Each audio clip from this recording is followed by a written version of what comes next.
Hi friends, Karthigai Revathi சீரியல்லேருந்து சூப்பரான promo வந்திருக்கு. நம்ம அதை பற்றி தான் இந்த வீடியோக்குள்ளே நம்ம பார்க்க போகிறோம். வாங்க நம்ம வீடியோக்குள்ளே போகலாம். கார்த்தியை தான் காட்டுறாங்க. கார்த்தி பார்த்தோம்னா அவங்க லிஃப்ட்டில் மாற்ற மாதிரிக்கு சாமுண்டிஸ்வரியும் பிரியாவும் சேர்ந்து திட்டம் போட்டதில் பிரியா அந்த மாதிரிக்கு செஞ்சு வச்சுருந்தாங்க. அடுத்தது பிரியா அந்த விஷயத்த சாமுண்டிஸ்வரிக்கிட்ட கேட்க சொல்லவும் அப்போ அவங்க சொல்கிறாங்க, நல்ல வேலை பண்ணுனேன், இந்த வேலை முடிகிற வரைக்கும் அந்த கார்த்தி எக்காரணத்து கொண்டும் லிஃப்ட்டிலேருந்து வெளியே வந்துடவே கூடாது அப்படிங்கும்போது, மேடம் நீங்கள் கவலைப்படாதீங்க, அதை நான் பார்த்துக்கிடுதேன் அப்படின்னு சொல்லவும் அடுத்து பார்த்தோம்னா அவங்க ராஜா கேட்டுட்ருக்குறாங்க, என்ன பிரியா லிஃப்ட்டை சரி பண்ணப்பட்டவங்களுக்கு நீ ஃபோன் பண்ணினியா, வந்துட்டுருக்காங்களான்னு சொல்லி கேட்கும்போது, ஆமாங்க நான் ஃபோன் பண்ணியாச்சுது, இப்போ இன்னும் கொஞ்ச நேரத்தில் வந்துடுவாங்க அப்படின்னு சொல்லவும் அப்போ இளையராஜா ரொம்பவே பதட்டத்தோடு இருக்கிறாங்க. ஐயோ கார்த்தி இவ்வளோ நேரமாக உள்ள மாட்டிகிட்டு இருக்கிறாரு அப்படின்னு சொல்லும்போது அப்போ கார்த்தி பார்த்தோம்னா மயில் வாகனத்துக்கு ஃபோன் பண்ணவும் அப்போ மயில் வாகனம் சொல்கிறாங்க, சகல இப்போ என்ன பண்ணுறதுக்கு, நீ சீக்கிரமாக வாய் அப்படிங்கும்போது அப்போ உடனே கார்த்தி பார்த்தோம்னா அவங்க மயில் வாகனத்திட்ட ஒரு விஷயத்த சொல்கிறாங்க, இந்த மாதிரிக்கு டாக்குமெண்ட் எல்லாமே தேவைப்படுது, அது மட்டும் இல்லாமல் ரேவதிக்கு ட்ரீட்மெண்ட் கூடவே அந்த ஃபைலும் எல்லாத்தையும் எடுத்துகிட்டு வாங்க அப்படிங்கும்போது, எதுக்குப்பா இதெல்லாம் அப்படின்னு சொல்லி கேட்டுட்டு இருக்கவும் அப்போ கார்த்தி தன்னுடைய திட்டத்தை சொல்லவும்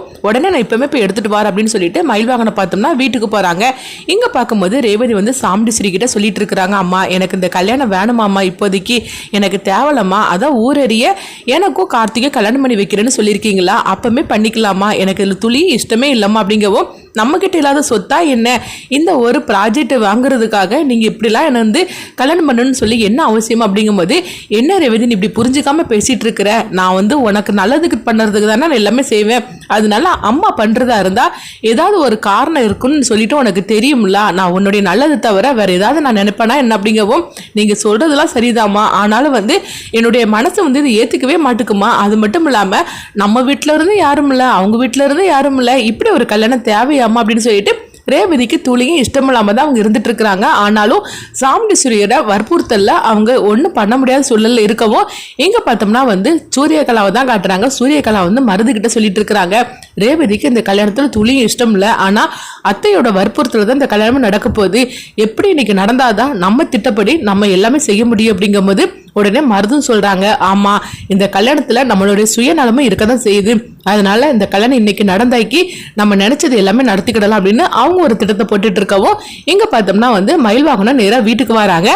அப்போ ராஜராஜன் என்ன மாப்பிள்ளை என்ன ஆச்சு அப்படின்னு சொல்லி கேட்டுட்டு இருக்கோம், மாமா குடியே மூழ்கி போச்சு அப்படிங்கிறாங்க, என்ன மாப்பிள்ளை இப்படி சொல்லிட்டு இருக்கிறீங்க அப்படிங்கும்போது அப்போது ரோஹிணி சுவாதி எல்லாருமே வந்துருந்தாங்க, என்னாச்சுங்க அப்படின்னு சொல்லி கேட்டுட்டு இருக்கும்போதே அத்தை ரேவதியை அழைச்சிட்டு போனாங்களா, எங்கே திரும்ப அழைச்சிட்டு போயிருக்கிறாங்க அப்படின்னு சொல்லவும், எங்கள் மாப்பிள்ளை கூட்டிகிட்டு போயிருக்கிறா அப்படிங்கும்போது, இந்த மாதிரிக்கு ரேவதிக்கும் அந்த சூரியகலாவோட அண்ணன் சொல்லிட்டு ஒருத்தர் வந்திருக்கிறானே மருது, அவனுக்கு கல்யாணம் பண்ணி வைக்கிறதுக்காக ரிஜிஸ்டர் ஆஃபீஸுக்கு கூட்டிகிட்டு போயிருக்கிறாங்க அப்படிங்கிறாங்க. இது கிட்டதுமே ராஜராஜன் ரோஹிணி சுவாதி எல்லாரும் அதிர்ச்சி அடைகிறாங்க.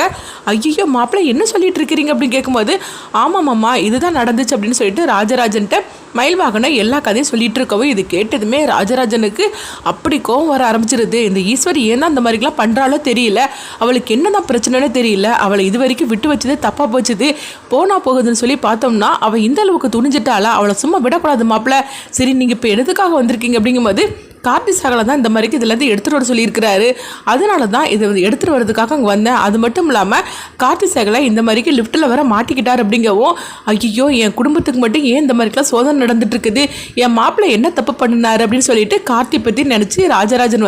ரொம்பவே கண்கலங்கி சோகத்தோட அவங்க அழ ஆரம்பிச்சிருந்தாங்க.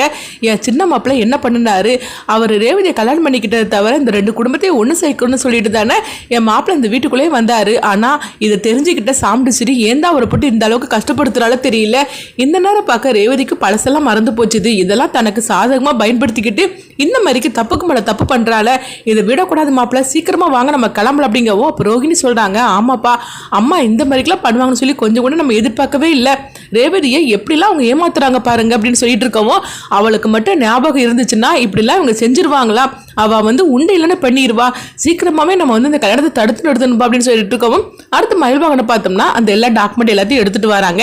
எங்க பார்க்கும்போது கார்த்தி அவங்க இபி ஹவுஸ்க்கு ஃபோன் பண்றாங்க. அப்போ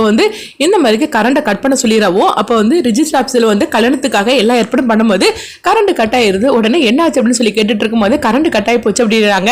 அப்போ ஜென்ரேட்டரை போடுங்க அப்படிங்கும்போது ஜென்ரேட்டர் ரிப்பேரெல்லாம் இருக்குது அப்படின்னு சொல்லிட்டு இருக்கவோ, என்னையா நீங்க எல்லாம் வேலை பார்த்துட்டு இருக்கீங்க அப்படின்னு சொல்லிட்டு அந்த ஆபீசர் திட்டும் போது உடனே வந்து அவங்க சாமுண்டீஸ்வரிக்கு சந்தேகம் வர ஆரம்பிச்சிருது. என்னது, நம்ம கரெக்டா கல்யாணம் பண்ணக்கூடிய நேரத்துல இந்த மாதிரி கரண்ட் கட்டாயி போச்சுது, இது ஒருவேளை கார்த்தியோட ஏதாவது வேலையா இருக்குமோ அப்படிங்கவும் உடனே வந்து சாமுண்டீஸ்வரி வந்து மருதுவையும் அவங்க சூரிய கலவையும் கூப்பிடவும் அவங்க 2 பேரும் வராங்க. சொல்லுங்க அப்படிங்கும் போது இந்த கல்யாணம் நடந்தே தீரணும், அதனால ஜென்ரேட்டரை நீங்களே போய் வந்து வாடகைக்கு எடுத்துட்டு வந்துருங்க அப்படிங்கவும் உடனே மருதும் சரி சொல்லிட்டு ஜென்ரேட்டரை எடுத்துட்டு வந்துருந்தாங்க. அடுத்து பார்த்தோம்னா சாமுண்டீஸ்வரி வந்து அதான் ஜென்ரேட்டர் எடுத்துட்டு வந்தாச்சுல, இந்த கல்யாணத்தை உடனே நடத்தி வைங்க அப்படின்னு சொல்லவும் அடுத்துதான் ஆபீசர் அந்த வேலையெல்லாம் தொடங்குறாங்க.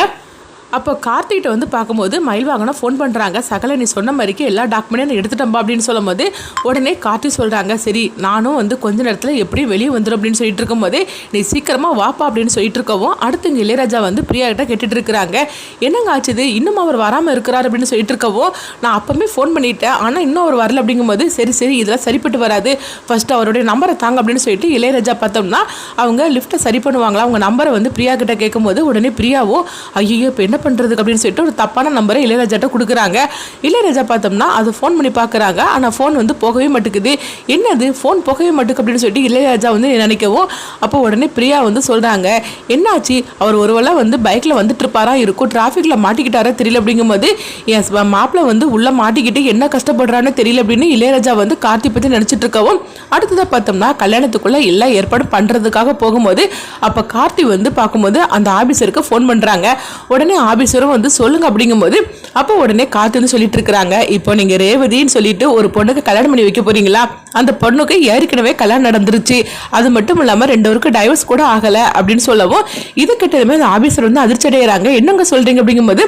அடுத்ததான் பார்த்தோம்னா அவங்க கார்த்தி வந்து ஆபீசரோட ஃபோன் நம்பருக்கு இந்த டாக்குமெண்ட், அதாவது ரேவதி பற்றின எல்லா டாக்குமெண்ட்டு எல்லா ஃபைலையுமே வந்து அவங்களுக்கு உடம்பு சரியில்லை, அது மட்டும் இல்லாமல் அவங்க பழசெல்லாம் மறந்துருக்குறாங்க அப்படின்னு சொல்லிட்டு அது எல்லாத்தையும் வந்து அவங்க ஃபோனில் அனுப்பி வைக்க சொல்லியிருக்காங்க. அதனால மயில் வாகனம் அனுப்பி வச்சிருக்கிறாங்க. அப்போ கார்த்தின்னு சொல்கிறாங்க, பாருங்க உங்களுக்கு இந்த மாதிரிக்கெலாம் வந்து ஒரு டாக்குமெண்ட் வந்திருக்கும், அதை வந்து நீங்கள் செக் பண்ணி பாருங்க அப்படின்னு சொல்லவும் உடனே அவங்களும் செக் பண்ணி பார்க்குறாங்க. பார்த்ததுமே கார்த்தி சொல்கிறது எல்லாமே உண்மைதான் சொல்லி அவங்க கண்டுபிடிச்சிருந்தாங்க. அப்போ கார்த்தின்னு சொல்லிட்டு இருக்கிறாங்க, இதை நான் தான் பண்ணணுன்னு அதை வந்து அனுப்புனேன்னு சொல்லிட்டு நீங்கள் வந்து அங்கே இருக்கிறாங்களே சாமுண்டீஸ்வரி அவங்க கிட்ட இந்த விஷயத்தை பற்றி நீங்கள் சொல்ல வேண்டாம் அப்படிங்கும்போது இனிமேல் நான் பார்த்துக்கிட்டது அப்படின்னு சொல்லிட்டு அந்த ஆபீசர் பார்த்தோம்னா கோவத்தோட சாமுண்டீஸ்வரியை தனியாக கூப்பிட்டு போகிறாங்க. உடனே சாமுண்டீஸ்வரி என்ன சார் என்னாச்சு அப்படிங்கும்போது நீங்கள் கொஞ்சம் வாங்க உங்ககிட்ட தனியாக பேச வேண்டியது இருக்குது அப்படின்னு சொல்லிட்டு சாமுண்டீஸ்வரி அழைச்சிட்டு போகவும் சாமுண்டீஸ்வரி என்ன ஆச்சு அப்படின்னு சொல்லி கேட்டுட்டு இருக்கும்போதே உங்கள் பொண்ணுக்கு கல்யாணம் ஆகி டைவர்ஸ் ஆகி போச்சுன்னு சொன்னீங்க, ஆனால் நீங்கள் கொடுத்த சான்று எல்லாமே பொய்யானது அப்படின்னு சொல்லவும் இதை கேட்டதுமே சாமுண்டீஸ்வரி ஐயோ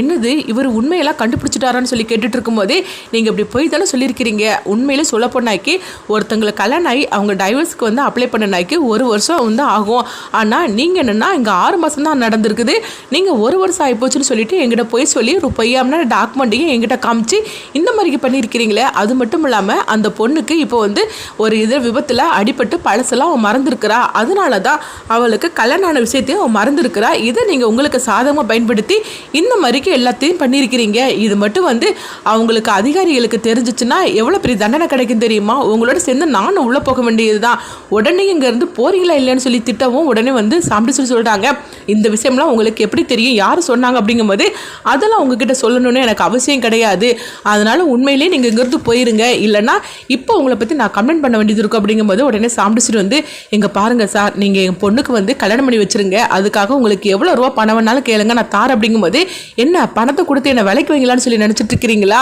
அதுக்கெல்லாம் நீங்கள் வேற ஆளை பாருங்க, ஒழுங்கு மாதிரியே இங்கிருந்து போயிருங்க, இன்னுமே இந்த கல்யாணத்துக்கு நடக்கவே செய்யாது, நீங்கள் எங்கே போனாலும் சரிதான் இது நடக்காது அப்படின்னு சொல்லவும் இதை கேட்டதுமே சாமுண்டீஸ்வரிக்கு என்ன பண்ணதுன்னே தெரியல. அடுத்து பார்த்தோம்னா ஆபீசர் வந்ததுமே இவங்க கொடுத்த டாக்குமெண்ட் எல்லாத்தையுமே வந்து கிழிச்சு போட்டிருந்தாங்க. இப்படி கிழிக்கிறத பார்த்துட்டு சூரியகலா அவங்க ரேவதி அதுக்கப்புறம் மருதி இவங்க 3 பேரும் அப்படியே பார்த்துட்டு இருக்கிறாங்க.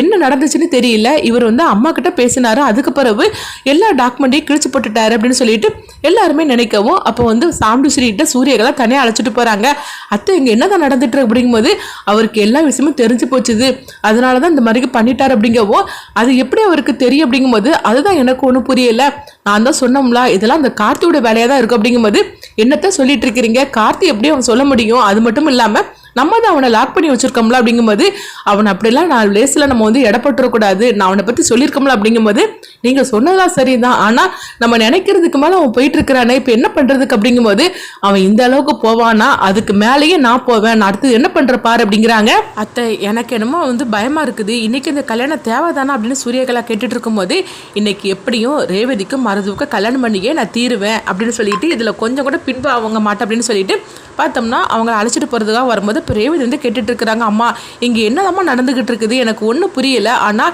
ஏதோ தப்பு நடக்கிற மாதிரிக்கே என் மனசு சொல்லிட்டு இருக்குமா அப்படிங்கும்போது இங்கே பாரு ரேவதி, இவர்கிட்ட யாரோ என்னமோ சொல்லியிருக்கிறாங்க, அதனால தான் இந்த மாதிரிலாம் பண்ணியிருக்கிறாரு, இவர் இப்படி பண்ணலன்னா என்ன, நம்ம வந்து பேசாமல் கல்யாணத்தை கோயிலில் வச்சுக்கிடலாம் அப்படின்னு சொல்லிட்டு கோயிலுக்கு அழைச்சிட்டு போகவும், அம்மா எனக்கு இந்த கல்யாணம் வேண்டாமா அப்படின்னு ரேவதி எவ்வளோ சொல்கிறாங்க, ஆனாலும் சாமுண்டீஸ்வரி வந்து இன்னைக்கு இந்த கல்யாணம் நடந்தே தீரணும் வா அப்படின்னு சொல்லிட்டு அவங்க அழைச்சிட்டு போகவும் அப்போ மருது சூரிய கல்யாணத்தை கேட்குறாங்க, என்னதான் நடந்துட்டு இருக்கு அப்படிங்கும்போது இந்த மாதிரிக்கு நடந்திருக்கு அப்படிங்கிறவங்க, இந்த காத்து லேஸ்பட்டவன் கிடையாது போலுக்கு அப்படின்னு சொல்லிட்டு இருக்கும்போது அடுத்து பார்த்தோம்னா கோயிலுக்கு வராங்க. இங்க வந்து மயில்வாகனம், ராஜராஜன், ரோகிணி எல்லாருமே வந்து அவங்க இங்க ரிஜிஸ்டர் ஆபீஸுக்கு வரவோ அப்போ அவங்க வந்து பாக்குறாங்க யாருமே இல்லை. அப்ப மயில்வாகனம் வந்து நினைக்கிறாங்க நாம போட்ட திட்டப்படி கல்யாணம் நின்று போச்சுது, ஆனா இவங்களெல்லாம் காணல அப்படின்னு சொல்லிட்டு இருக்கும்போது அப்ப ராஜராஜன் வந்து கேட்டுட்டு இருக்கிறாங்க, என்ன மாப்பிள்ள அங்க ஒருத்தரை காணல அப்படிங்கும்போது அதான் கார்த்தி சகல இந்த மாதிரி திட்டம் போட்டு கொடுத்தாருல, கல்யாணம் நின்று போச்சுது, ஆனா இவங்களெல்லாம் காணலையே, எங்க போயிட்டாங்களோ தெரியல அப்படிங்கும்போது அடுத்தது மயில்வாகனம் பார்த்தோம்னா கார்த்திக்கு ஃபோன் பண்ணி இந்த விஷயத்த சொல்றாங்க, இந்த மாதிரி கல்யாணம் நின்று போச்சுது, ஆனா இவங்க யாருமே காணல அப்படிங்கும்போது கண்டிப்பா அத்தை சும்மா இருக்க மாட்டாங்க, இதை நான் தான் பண்ணிருப்பேன்னு சொல்லி தெரிஞ்சு ஏன் மேல இருக்கிற கோவத்துல எப்படி இன்னைக்கு கல்யாணம் நடந்தாங்கன்னு சொல்லிட்டு அவங்க கோயிலுக்கு ரேவதி அழைச்சிட்டு போயிருப்பாங்க, அதனால பக்கத்துல உள்ள கோயிலுக்கு போங்க அப்படின்னு சொல்லவும் சரின்னு சொல்லிட்டு இவங்க எல்லாருமே கோயிலுக்கு போறாங்க. அப்ப ராஜராஜன் சொல்றாங்க, இவ்வளவு இன்னைக்கு விடக்கூடாது, இவ இந்த அளவுக்கு போயிட்டு இருக்காள் அப்படின்னு சொல்லிட்டு ரொம்ப கோவத்துல எல்லாரும் போகவும் அடுத்தவங்க பார்த்தோம்னா வந்து அவங்க இளையராஜா வந்து பிரியாட்டா சொல்லிட்டு இருக்கிறாங்க, என்னாச்சு இன்னும் ஒரு வரல அப்படிங்கும்போது அதுதான் எனக்கும் தெரியல அப்படிங்கும்போது அடுத்ததான் பார்த்தோம்னா இளையராஜா வந்து இவளை நம்பி பிரயோஜனை கிடையாது, நம்மளே களத்தில் இறங்க வேண்டியதான்னு சொல்லிட்டு அவங்களே பார்த்தோம்னா அவங்க உள்ள போய் அவங்க நம்பரெல்லாம் பார்க்குறாங்க, பார்க்கும்போது கண்டுபிடிச்சிருந்தாங்க, கண்டுபிடிச்சி அவங்க நம்பருக்கு ஃபோன் பண்ணவும் அவர் வந்து சொல்கிறாரு, இல்லையே எனக்கு இந்த மாதிரிக்கு ஃபோன் எதுவும் வரவே இல்லை அப்படின்னு சொல்லிட்டு இருக்கவும், என்னங்க சொல்லிட்டு இருக்கிறீங்க, உங்களுக்கு ஃபோன் பண்ணலை அப்படிங்கும்போது ஆமாங்க எனக்கு ஃபோன் வரல, இப்போ தான் எனக்கு வந்தது, நான் இந்த ஏரியாவில் தான் இருக்கிறேன், இப்போமே நான் வந்துடுது அப்படின்னு சொல்லிட்டு அவர் பார்த்தோம்னா லிஃப்ட்டை சரி பண்ணுறதுக்காக வாரேன் அப்படிங்கிறாரு. அடுத்து இளையராஜா வந்து பிரியா கிட்ட வந்து கேட்குறாங்க, ஆமா நீ அவங்களுக்கு ஃபோன் பண்ணவே இல்லையான்னு சொல்லி கேட்டுட்டு இருக்கவும், இல்லையே நான் அவருக்கு தான் ஃபோன் பண்ணேன் அப்படிங்கிறாங்க. உடனே இளையராஜாவுக்கு பார்க்கும்போது பிரியாவுக்கு சந்தேகம் வர ஆரம்பிச்சிருது, சரி இதை இப்படியே நம்ம வந்து விட்டுறக்கூடாது, கார்த்தி வரட்டும் அதுக்கப்புறமா இவளுக்கு இருக்குதுன்னு சொல்லிட்டு இருக்கவும் அடுத்தது பார்த்தோம்னா அவர் சரி பண்ணதுக்காக வந்துருந்தாரு. வந்ததுமே லிஃப்ட்டை சரி பண்ணிட்டு அவங்க கார்த்தியை வெளியே அழைச்சிட்டு வந்துருந்தாங்க. உடனே கார்த்தி பார்த்தோம்னா இங்கேருந்து அவசரமாக கிளம்பவும் உடனே வந்து இங்கே பிரியா வந்து அதிர்ச்சடைகிறாங்க, ஐயோ கார்த்தி வெளியே வந்துட்டார் அப்படின்னு சொல்லிட்டு. அப்போ பிரியா பார்த்தோம்னா சாமுண்டீஸ்வரிக்கு ஃபோன் பண்ணுறாங்க. அப்போ ஃபோன் பண்ணும்போது ஃபோன் நாட்டுச்சு பண்ணிட்டு வரவும் உடனே பிரியா வந்து ஐயோ கார்த்தி வர வந்துட்டு இருக்கிறாரு, இந்த விஷயத்தை பற்றி சொல்கிறதுக்காக அவங்களுக்கு ஃபோன் பண்ணுனா ஃபோன் எடுக்கவே மாட்டேங்கிறாங்க, நாட்டுச்சு பண்ணிட்டு இருக்குது, இப்போ என்ன பண்ணுறதுக்கு, இவர் வரக்கூடிய விஷயத்த அவங்கக்கிட்ட தெரியப்படுத்தணுமே அப்படின்னு சொல்லிட்டு இருக்கவும் அடுத்ததாக பார்த்தோம்னா இங்கே சாமுண்டீஸ்வரி வந்து ரேவதியும் அவங்க மருதுமே பார்த்தோம்போது கோயிலுக்கு அழைச்சிட்டு போயிருந்தாங்க. அப்போ இப்போ நீங்கள் வந்து அவள் கழுத்தில் தாலியை கட்டுங்க, ரெண்டு பேரும் மாலையை மாற்றிக்கிடுங்க அப்படிங்கவும் ரேவதி எவ்வளோ வேண்டான்னு சொல்கிறாங்க. ஆனாலும் சாமுண்டீஸ்வரி வந்து இப்போ இந்த கல்யாணம் நடக்கலன்னா என்னை உயிரோடய நீ பார்க்க முடியாது அப்படின்றவும் இதனால ரேவதியும் வந்து சரின்றாங்க. அடுத்தது அவங்க மாலையை போட்டதுக்கு அப்புறமா மருது தாலி கட்டுறதுக்காக போறாங்க. அப்போ ஒரு பக்கம் கார்த்தி வந்து கார்ல இறங்குறாங்க, இன்னொரு பக்கம் பார்த்தோம்னா ராஜராஜன், மயில்வாகனம், ரோகிணி, சுவாதினி எல்லாருமே வந்துருந்தாங்க. இவங்க எல்லாத்தையும் அட் அ டைம்ல ஒரே இடத்துல பார்த்ததுமே சாமுண்டீஸ்வரிக்கு தூக்கி வரி போட்டுருச்சுது.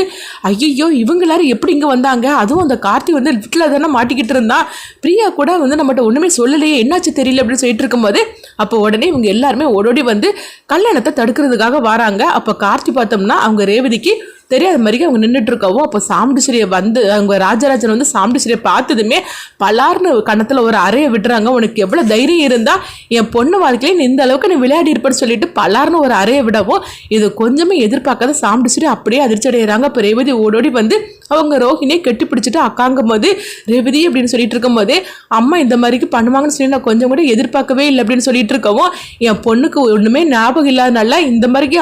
வாழ்க்கை கெடுக்கிறதுக்காக வந்திருக்கிறீங்க, உனக்கு எவ்வளோ தைரியம் இருக்கும், அது மட்டும் இல்லாமல் நீ இவ்வளோ தூரம் என்னென்னமோ செஞ்சுட்டு இருக்கிற, போனா போதுன்னு சொல்லி பார்த்துட்டு இருந்தோம்னா நீ இந்த அளவுக்கு எப்போ போனியோ இன்னும் வந்து உன்னை வந்து நான் சும்மா விட மாட்டேன் அப்படின்னு சொல்லிட்டு இருக்கவும் அடுத்ததாக பார்த்தோம்னா வந்து அவங்க ராஜராஜன் வந்து கார்த்தி பார்க்கறதுக்காக வராங்க. மாப்பிள்ளை இதுக்கு மேலே உண்மையை மறைக்கிறதுல எந்த பிரயோஜனமும் கிடையாது, நம்ம உண்மையை சொல்லாமல் இருக்கனால தான் இப்படிலாம் ஆட்டம் போட்டுட்டு இருக்கிற அப்படிங்கும் போது அடுத்தது ரேவதி கிட்ட வந்து அவங்க ராஜராஜன் வந்து உண்மையை போட்டு உடைச்சிருந்தாங்க. ரேவதி உனக்கு ஏற்கனவே கல்யாணம் நடந்துருச்சுமா அப்படிங்கிறாங்க. மாப்பிள்ளை வேற யாரும் இல்லம்மா இவர் தான் அப்படின்னு சொல்லிட்டு கார்த்தி அழைச்சிட்டு வரவும் இதை கொஞ்சம் கூட எதிர்பார்க்காத ரேவதி அதிர்ச்சி அடைகிறாங்க. என்னப்பா சொல்லிட்டு இருக்கிறீங்க, இவர் என்னுடைய எம்டி ஆச்சு அப்படிங்கும்போது ஆமாமா இவர் தான் உன்னுடைய கணவர் அப்படின்னு சொல்லிட்டு நடந்த எல்லா விஷயத்தையும் சொல்றாங்க. இதை கிட்டதுமே ரேவதி இதனாலதான் அவர் நம்மளை பார்த்துக்கிட்டே இருந்திருக்கிறாரு, நம்ம கூட நெருங்கி பழகுறதுக்காக வந்திருக்கிறாரு. ஐயோ நம்ம இதை புரியாம நம்ம இப்படிலாம் தப்பு பண்ணிட்டோம்னு சொல்லி நினைக்கவும் அடுத்து பார்த்தோம்னா ராஜராஜன் இவ்வளவு சும்மா விடக்கூடாது மாப்பிள்ள அப்படின்னு சொல்லிட்டு இருக்கவும் அடுத்தது அவங்க கம்ப்ளைண்ட் பண்ணியிருந்தாங்க. இதனால